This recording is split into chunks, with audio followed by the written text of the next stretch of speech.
Today, I like to try to do a short video. As you know, I don't normally do short videos, but I'm going to try to do a short video here. I like to discuss just briefly what it is to be Jewish. Both my parents were Jewish.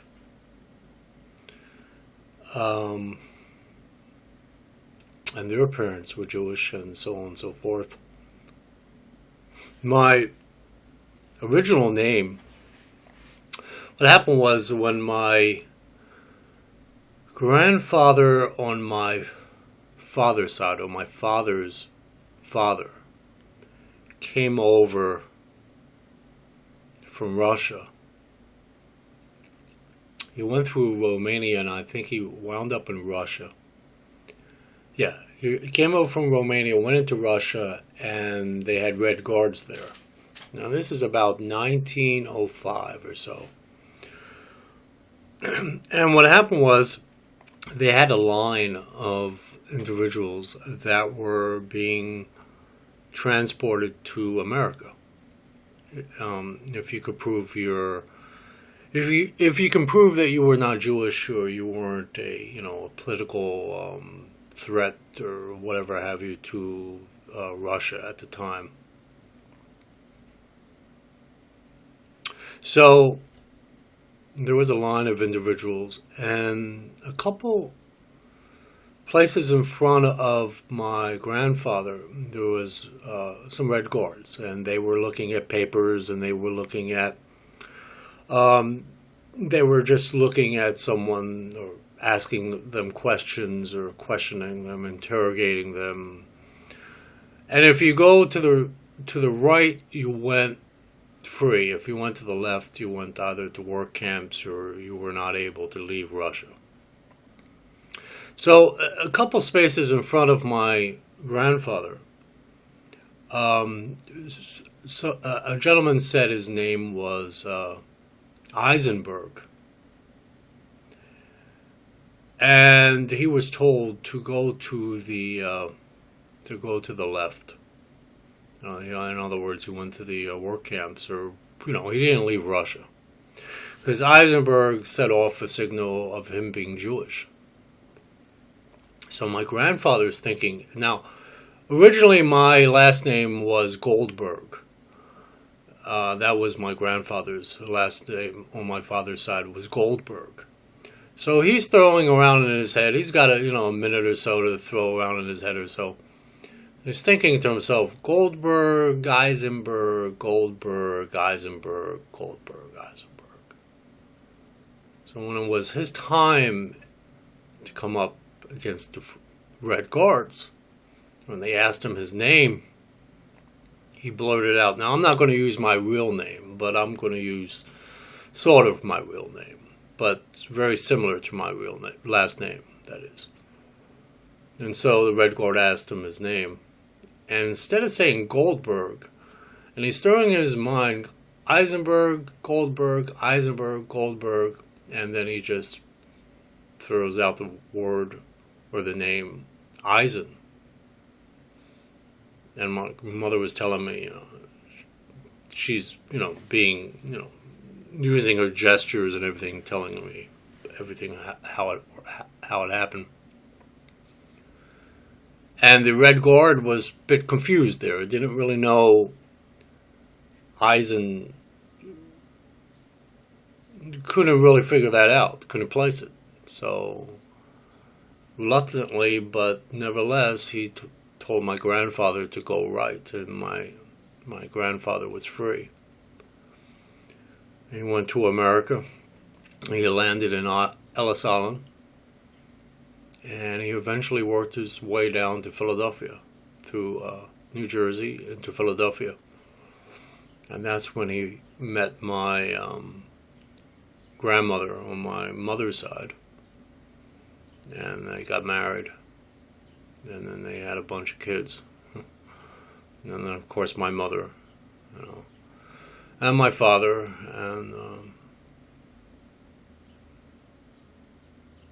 and I sort of go into it a little bit here and there in the in the stage play that I recited in the other video called The Naked Truth. There's a lot of truth in there, but I'm not going to tell you exactly what. That's part of the reason why it's a play, because only the author or the writer knows what is true or not. Anyway, so anyway, I was born into a Jewish family. Now, my father had passed on when I was 2.5, and my mother had 3 miscarriages before me, all boys. So I was when I was born, I was considered like my sister had called me the little Mashiach, or in other words, the little Messiah, because I was like something that came like I was like God to them. You know, I have all these silent films of my mother and father taping me. I have all these pictures of me. I mean, that I could do no wrong as a child. I was extremely spoiled, and I could do almost anything that I wanted. And then my father had passed on due to cancer. He smoked Chesterfields all his life, and he died of cancer. These are Chesterfields are non-filter cigarettes, so he smoked them all his life. And he died of cancer, and then when he was in the hospital, he contracted pneumonia, which he wound up drowning in his own fluids. So he passed on, and then my mother she went, as she always told me, she sort of went out of her mind for a while there. My father's first name was Jack, or Jacob, and my mother's first name was Claire, and she just never got over Jack. She never remarried, and that was that. So I was raised in somewhat of a liberal or reformed family. And then later on, I speak about this in the other video, but later on, I'm just using this as a backdrop, and then I'll talk about what it is to be Jewish. And then later on, I had Hebrew lessons.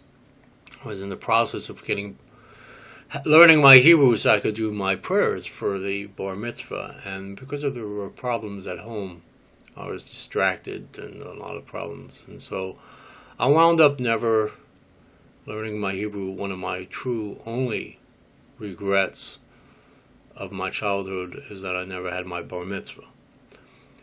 And then as time goes by, I start thinking about God itself. And so when I was about 15 or 16, I started wondering, what is this God? By the time I was early 20s, I was agnostic. By the time I was about 30 to 35, I was atheist, Jew. Which brings me to the point of the video. A lot of people say, how can you be atheist Jew? I mean, to be Jewish, you have to be religious, right? I mean, you have to believe in the Tanakh, in the Old Testament. You have to abide by its laws. Well, I do abide by a few laws out of the 10 Commandments, but that's because it's because it's American law.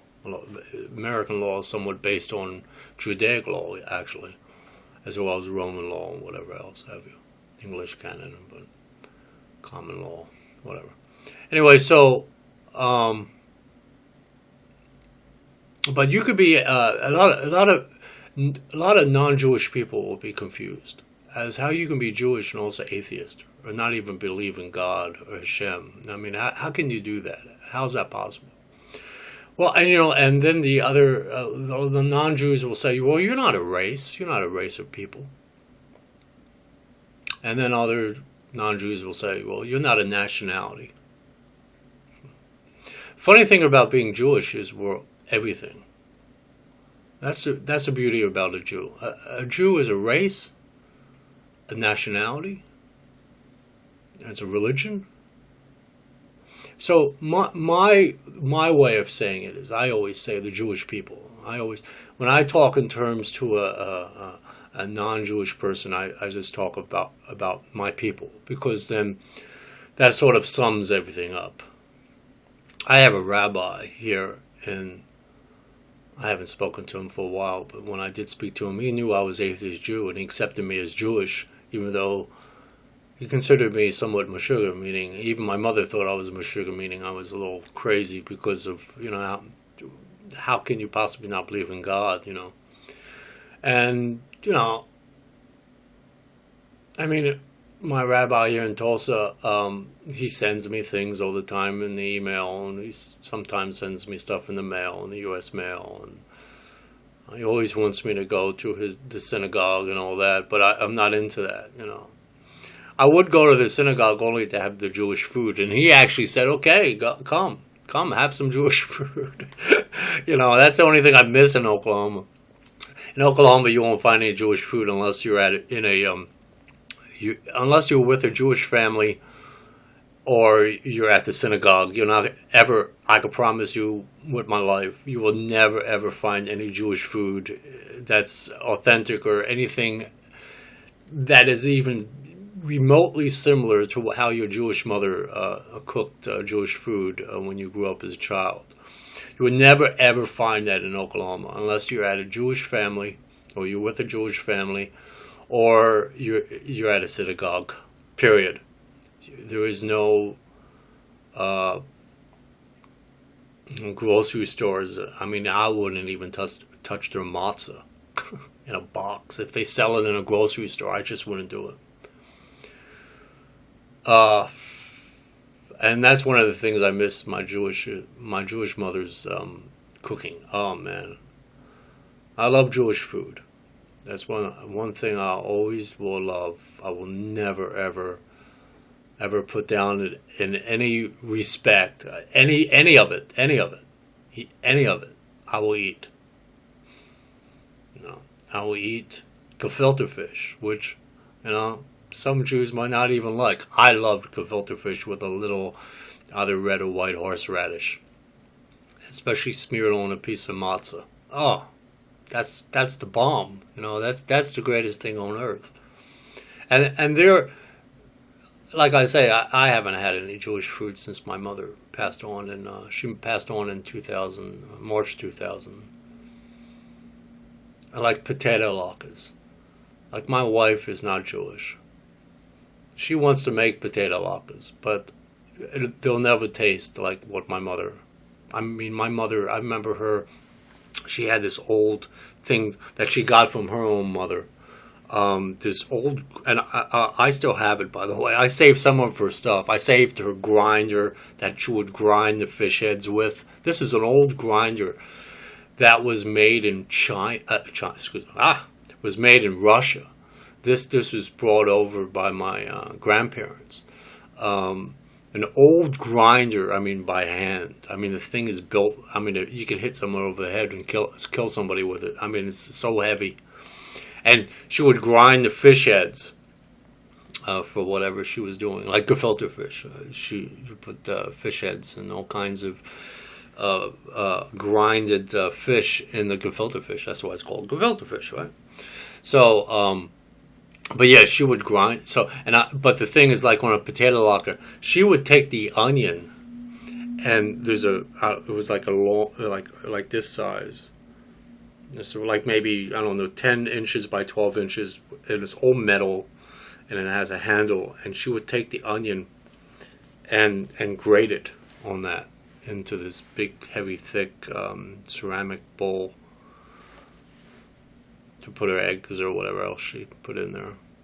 That's how, and she would also do that with the potato. She would grate the potato. This is my mother, This is like not in the 1990s. She's doing this stuff, She's grating this, But she gets from her mother, and that's one of the great things about being Jewish is, I'm sure every culture has their own thing, of course, but in the Jewish family, nothing beats mother's cooking. That's just the way it is. You won't find very many Jews that will put down their mother's cooking. I don't think. Be maybe 1 in a million. But anyway, So I missed, of course, I missed the Jewish food. And so anyway, so what it is to be Jewish? Well, like I say, I'm atheist, but I'm also very Jewish. I'm not a multimillionaire. I'm not a very wealthy Jew or even a rich Jew. I've never had. Well, I think it's a combination of two things. One thing well, let's start with the first. The first thing is my father had passed on when I was 2.5, and at that time, my mother was into real estate. She had a lot of real estate in Atlantic City. She was renting out a lot of houses and apartments, and my mother was not rich, but she had a good amount of money coming in every month. And my father was a very hard worker, and they didn't believe in banks. They saved all their money in a sock and put it in their drawer. I mean, they just didn't believe in any kind of institutional type of banking system. So, this is through the 40s and the 50s, okay, extremely early 1960s, like 61, 62, when my father passed on in 61. So my mother had some money, and if things worked out, if my father hadn't passed on when I was 2.5, and he lived, to a very old age, like my mother. My mother, I think, was 83 when she passed on. So if my father lived into his 80s, I mean, I would have probably been very rich. Not wealthy, but I don't know, as rich as a Mark Zuckerberg, unless I came across some great opportunity and I jumped on it. But I probably would have been a lawyer or something like that, because my mind thinks that way.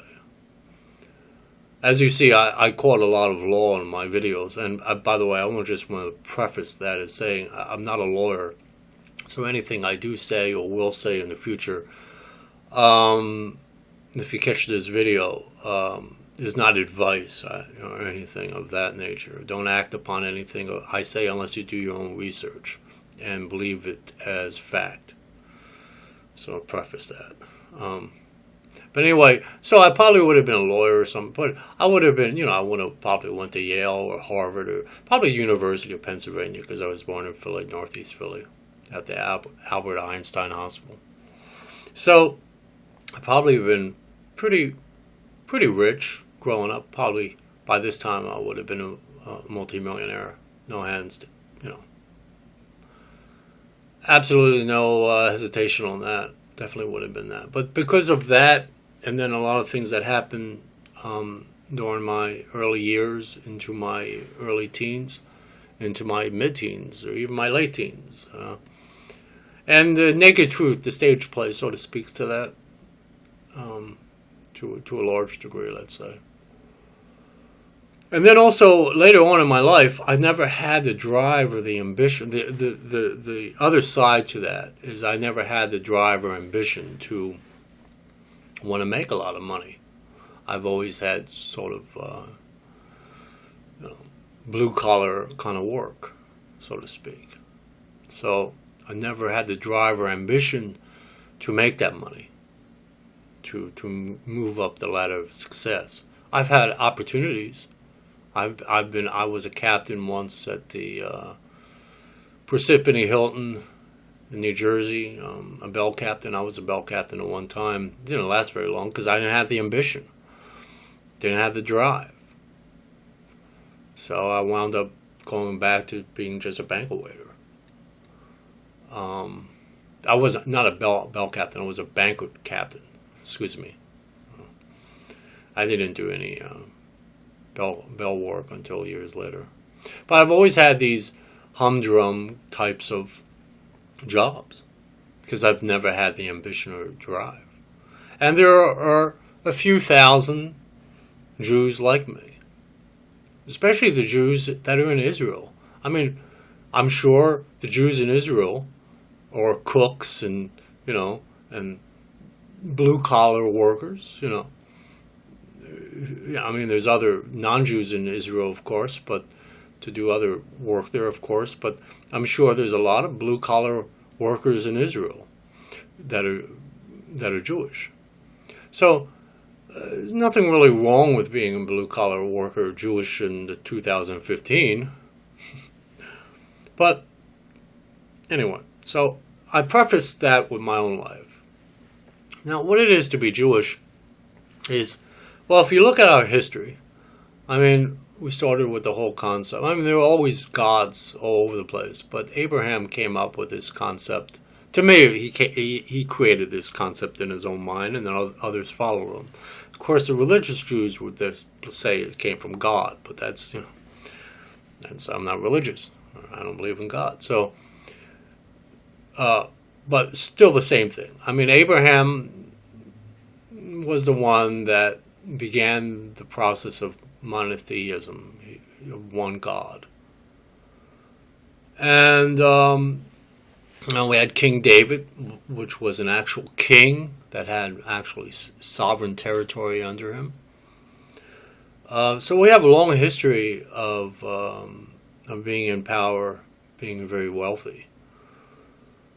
A lot of the religious texts, like the Islamic texts, as well as the Christian texts and other texts, are based upon the Old Testament, or based upon Judaic law, even though we're probably disliked or even hated by some of those groups. Islam is mainly because of the politics that are involved. It's a little different.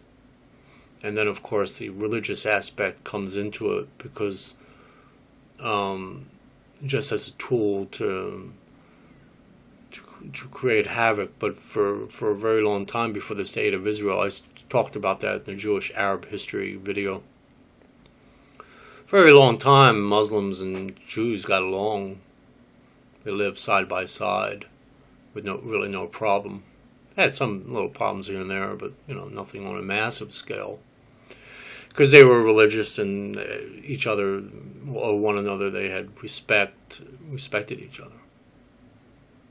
So, but anyway, all those religious texts are basically based upon Judaism, or Judaic law, Judaic text. And so we have a very, like a jump starter on a lot of stuff, So, we've been around for, like, what? I don't know, 4,000 or 5,000 years. I think a little over 5,000. I don't know too much about the Jewish calendar, but I think we're like a little over 5,000 years old as a people. And there are some wealthy Jews. We hear this whole concept of the Jewish conspiracy that Jews are running the world, and there are very wealthy Jews. I'm not talking about Mark Zuckerberg or these guys. I'm not talking about that. To me, he's rich. The media may portray him as wealthy, but he's not wealthy. He's just rich. He's a very rich Jew, though. Don't get me wrong, extremely rich. He's like $35 billion or whatever. That's a lot of money. And he's got like 400 million shares in his own company, let alone other companies that we don't know about. I mean, he's extremely rich. I wouldn't say he's wealthy. Now, if he married into a very, like he married some Asian girl. Now, I don't know her family, but unless he marries into a very wealthy elitist family, I don't consider him wealthy. He's just rich, He's got a lot of money. He lives very well. Does what he wants to do. That's all. He has what he needs, and he does what he wants to do. That's a nice life. It's not bad. Not bad. And, muzzle tough, by the way, Zuckerberg. I mean, that's great. You achieve that.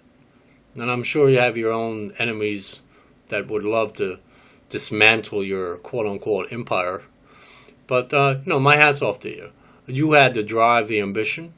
You had the focus. You had the intuition. You had the intelligence. And you went for it. My hat's off to you. Same with people that run like YouTube. YouTube is run by a bunch of Jews, actually. Google, which owns YouTube, both of the founders were Jewish, and I think the chief financial officer is Jewish, and I think a few other top executives are Jewish. And Google is everywhere. And then the same thing, as I said about Mark Zuckerberg, is the same thing about these guys. I mean, they have the ambition, they have the drive, they have the intelligence, they have the insight. I mean, my hat's off to them. They figured they invented this thing, this Google search engine, and they patented, you know, they put a patent on it, and they're multi-billionaires. You know, not rich. I mean, excuse me, they're rich, but they're not wealthy. Now, a lot of people say, "Oh, they're wealthy." No, not really wealthy. Now, unless they marry into one of these old, wealthy elite families, they're not wealthy, but they're very rich and they live very well. And once again, Mazel Tov, and my hat's off to you. And I mean, you're doing very well. You live very well, and that's great. And I would say probably about 75% of the Jews worldwide are very rich. And then maybe, I would say maybe, I don't know, don't hold me to these percentages at all, okay? But it's just out of the top of my head. And maybe 5% are very wealthy. And then 20% is like myself, just a blue-collar schmuck, you know. So, as Abby Hoffman once said, you know, Abby Hoffman, he was one of my idols when I was growing up, even now. He said he was asked a question about being a schmuck, and he says he's a super schmuck. And then they asked him, why are you calling yourself a super schmuck? And he says, because I'm above average. And I could definitely understand that. I completely I can relate to that. I'm a super schmuck. Whatever. That's really good. Anyway, only a Jewish person would get that. Anyway, but but there's no Jewish conspiracy. You know, there's a lot of wealthy elitist families that are not Jewish. Even China has very wealthy elitist families that have gone on for thousands of years. Same with England. Even Germany has some very wealthy elitist families. I mean, every country pretty much has its wealthy elitist families. Even Russia has very, very wealthy elitist families that you and I will never hear about. But believe me, they work everything from behind. And they're smart. See, they're very quiet about the way they do things. But these very wealthy family elitists, they have lasted for hundreds of years, if not thousands of years.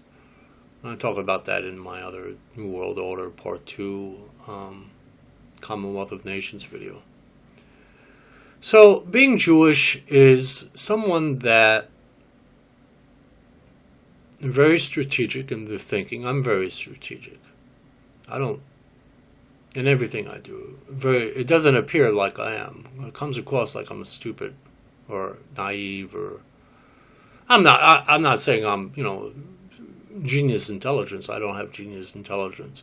In 1968, I had a social psychologist do some, intelligence tests on me. And he said that my IQ was 126, and that if I didn't have the problems at home, my IQ would be higher. So I would think I have superior intelligence. I would think I'm around maybe 130, 132, somewhere in there. I'm not genius, definitely not genius, but I'm definitely in the high 120s or low 130s, somewhere in there. And so, I don't like to paint a broad stroke, but probably a lot of Jews have that type of high intelligence, have that type of above average or even superior intelligence. And some of them are even geniuses, of course. Einstein was considered a genius. So they're, we think in terms of like you won't find a Jew rioting in the streets. We'd rather take you to court, or we'll handle you somehow, some other way. But it'll always be legal. And where that comes from Moses. Moses, regardless of regardless of a Jew realizes it or not, were raised that way, and every Jew was raised that way on back to Moses' time, because Moses was all about the law. He was a lawgiver. He thought in terms of the law. That's the Ten Commandments, is law. So he always thought in terms of law, and every Jew thereon pretty much. Oh, I'm sure they even put the covenant with Abraham, but still, I mean, it was mainly Moses that really was the lawgiver, and Jews think that way. Jews, I don't know where I get it from. I assume I get it from my mother and father, or the little tiny bit that my father ingrained in me as an extremely 2.5-year-old child and down. Maybe it was ingrained in me somehow or another. And then around my Jewish relatives that I was with when I grew up. So every Jew thinks in terms of law. Regardless if you're a lawyer or not. It doesn't even matter if you're a lawyer or not.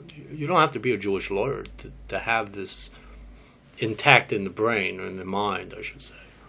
It's just that we grow up thinking that way. And we wind up applying that in everything. And not only just in legal ways, through the law system or through the court system, but through strategy and thinking things out. That's the way we strategize, like a chess player. That's the way we look at things. We look at the options. We look at the alternatives. We look at things that we can live with, the things that you can't live without, the things you probably can do, the things you probably can't do, the things that probably will happen, and the things that probably won't happen. You look at your odds, you look at your evens, and we're good at thinking like that. We're very strategic in our thinking. That's the reason why Israel will always be where it's at, especially these days with F-16s and huge tanks and warships and everything else. It's because of not only do we have that built in automatically as a child being raised that way, but then we take these devices or these instruments or these things, meaning warplanes and warships and tanks and all this other stuff, and we're able to manipulate these objects according to the way our mind is working. So we will always be there, even though I have some misgivings, as I spoke about in the Jewish Arab history video. There will always be a state of Israel because of not only the physical power that they have, the tanks, the F-16s, and all this other stuff, but the strategy. And that's the reason why no one's ever won a war against Israel, because in 48 and then 58 and then in 67 and 73 and then the other little conflicts they had with Lebanon and Hezbollah and all those guys, because it's the way, not so much of the things that we have, like the iron domes and all this other stuff, but the way we think. And that is applied in wartime as well. And Jews are, and the other thing, Jews are very tolerant of things. We can allow things to build up. We could deal with a lot of bullshit. Believe me. And then there's a line of, okay, the scale, the scale is tipping a little too much, and then that's when you make an issue out of it. But normally we don't even make issues out of things, unless that there's like a built-in mechanism in a Jew that it's hard to explain, but it's like when you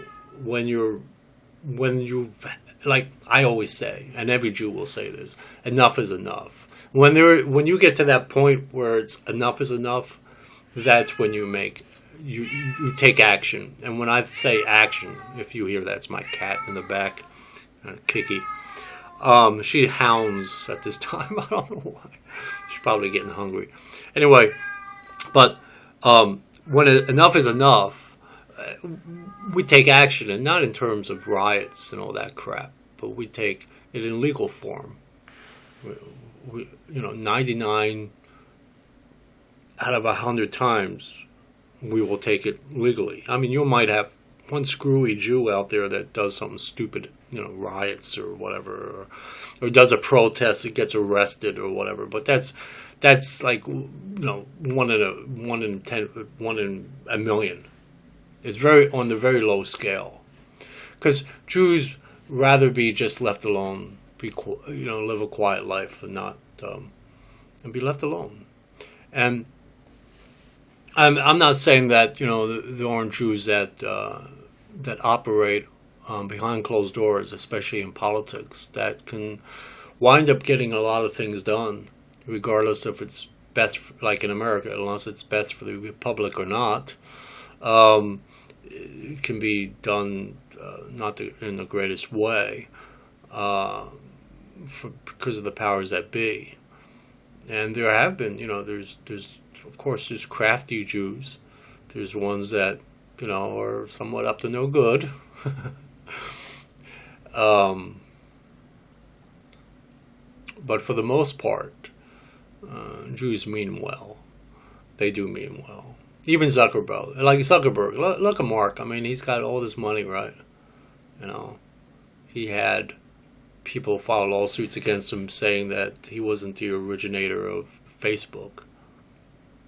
Well, maybe he wasn't. I don't know. I mean, I saw Jesse Eisenberg. I saw the I think it was called Social Network, I think.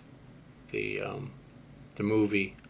And I think it was portrayed pretty well. I guess, I like Jesse Eisenberg. I saw all his movies. But anyway, I mean, he might have cut a few corners there, Mark Zuckerberg, to get where he's at.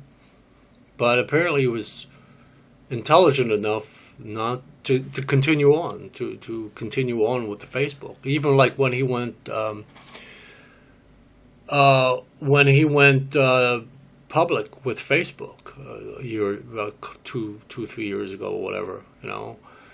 I mean, he took a lot of hits there, and then eventually the stock went up.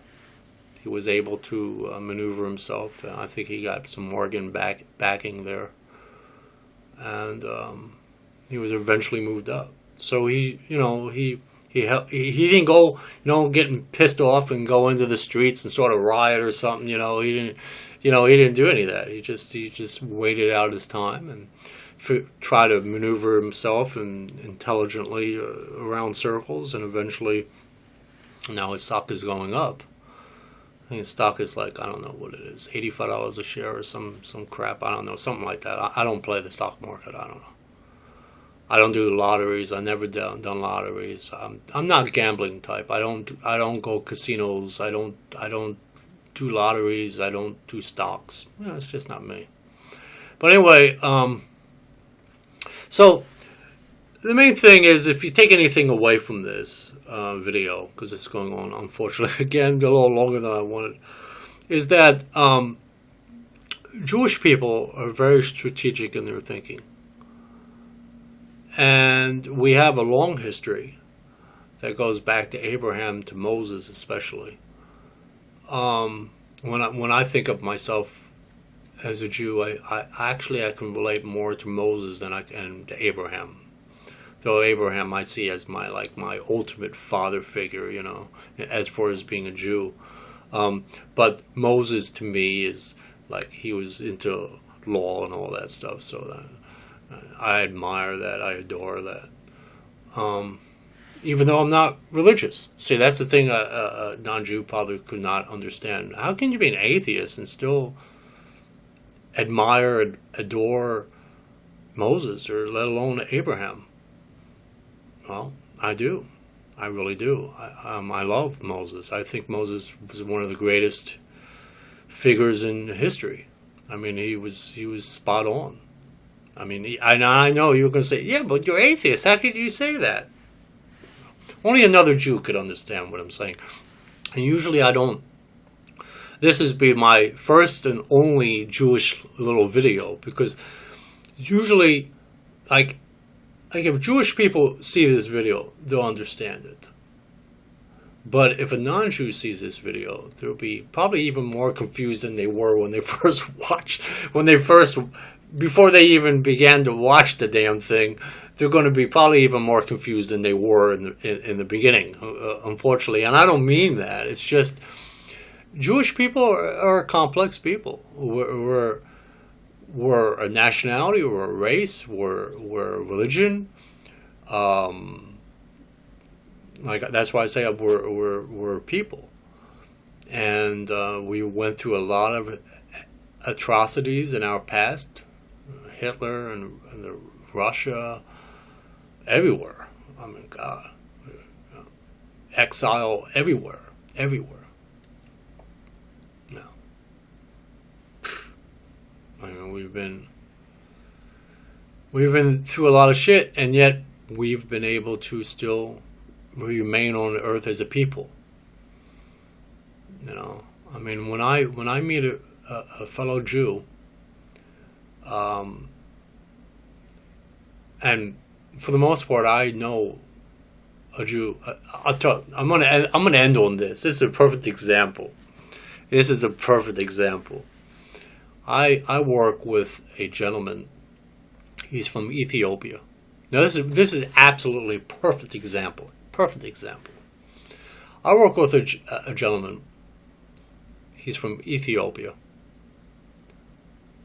He considers himself Jewish, okay? But now, in the very beginning of my working relationship, he found out I was Jewish, and he liked me and everything, you know, and we're always shaking hands, you know.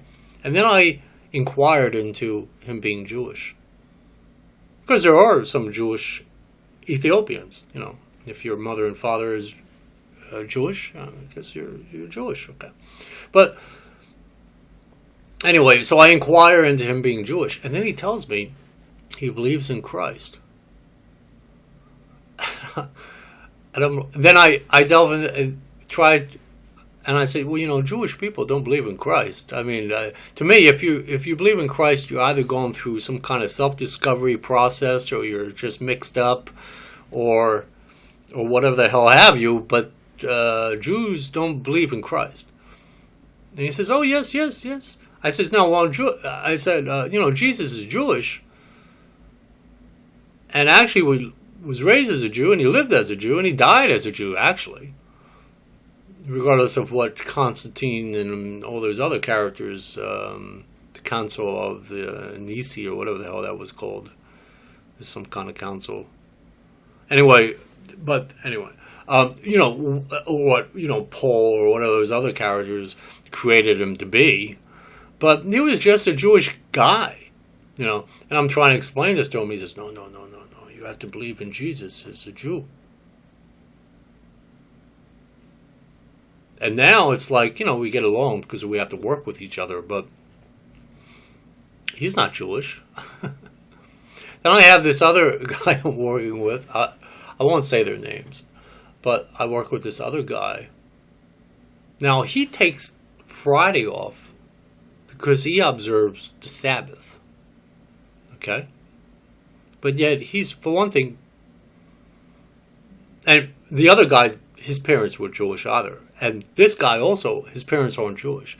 But he takes a religious holiday off. You know, not holiday, but he takes a religious day off. He observes Sabbath on Friday. He doesn't work. He made that an issue. They let him go. He said, okay, well, you're Jewish. Okay. But the owners of the place that I work at, even though the owner of the place is Jewish, of the management company, he's Jewish, the people that are on the lower rungs that actually hire this guy believed that he was Jewish, that he needed Friday off because he's Jewish. Well, no, he's not Jewish. Actually, he considers himself a Messianic Jew. And what that is a guy that believes in Jesus. He's not Jewish. And so one time we started talking, and I got him to call my rabbi up. And I said to him, whatever you do, do not mention Jesus Christ. Don't mention Jesus Christ to my rabbi. That's all I ask. Talk about anything else, but don't do that. So what does he do? He says Jesus Christ.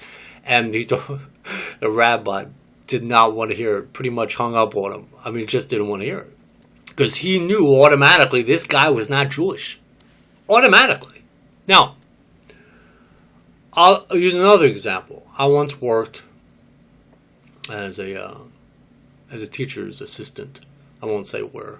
I will never use where, actual names. I won't do that. Privacy purposes mainly. Anyway, so I worked as a teacher's assistant in a school once, and one of the professors he was born in Israel, and both his parents were Jewish, and when he was in his early 20s, he became a born-again Christian. Now, what happened in these discussions back and forth? This is like around 2002, 2003, 2004, when I was working at that time as a teacher's assistant. Anyway, so we're having these conversations, and even though I'm looking at him, and he's telling me, "Oh, I believe in Jesus," and he's trying to get me to convert to Judah. He's trying to get me to convert to Christianity and all this other shit. I always left our conversation with, no matter if Jews agree with me or not, you're still Jewish. To me, you're still Jewish. Both his parents were Jewish. His mother was Jewish. His father was Jewish. He was born in Israel, and yet he's living in Tulsa, Oklahoma, or in Oklahoma. But yet he was a born-again Christian. And a lot of Jews will frown upon that. But every Jew knows in their heart he's still Jewish. And I used to say to him towards the end of all our conversation, I said, I don't care, no matter what you say, no matter what any other person says, to me, you're still Jewish. And he always used to look at me and sort of smile. And then, we depart our ways. But yeah, even though he was I think that's completely ludicrous. Because, if you want to be religious, what better freaking fucking religion there is Judaism. Judaism's like, if I wanted to be religious and believe in God and be all that shit, I'd go to Judaism. I think that would be fucking fantastic, especially if I could learn Hebrew. I think the most fantastic religion in the entire fucking world is Judaism. I think it's a fucking fantastic. It has history. It has kings. It has fucking everything, man. I mean, all those laws and all that shit. I mean, God, and a lot of stuff even today is based on Judaic law. I mean, Judaism is fucking fantastic. Of course, I would never become religious or believe in God, but if I wanted to go to a religion, I would not go to Islam. I would not go to Christianity, Hinduism, Buddhism, Jehovah's Witnesses, whatever the fuck's out, born again, all that other shit. No. I'd go back to Judaism. I'm Jewish. But still, I still felt he was Jewish. Because he was raised in a Jewish household and all that. But he was a bitch Meshuggah, and he did what he did, Just like my mother used to say to me, I was Meshuggah because I don't believe in God. But I'm still Jewish. So anyway, I don't know if you take anything away from this video, but just know that for the most part, actually for all the part, I mean, like I said, maybe 1 in a million, yeah, you get a bad Jew. Like Madoff wasn't the greatest Jew in the world. He's still Jewish. He's rotten away in a fucking federal prison cell. And he did some serious shit to his fellow Jewish investors.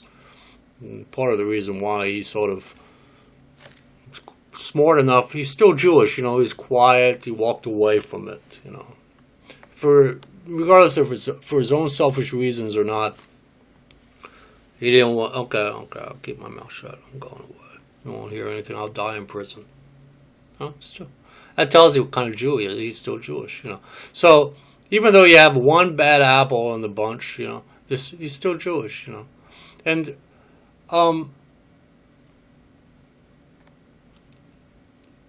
like I say, even though I don't believe in God, even though I don't practice religion, even though I'm not rich, even though I'm not wealthy,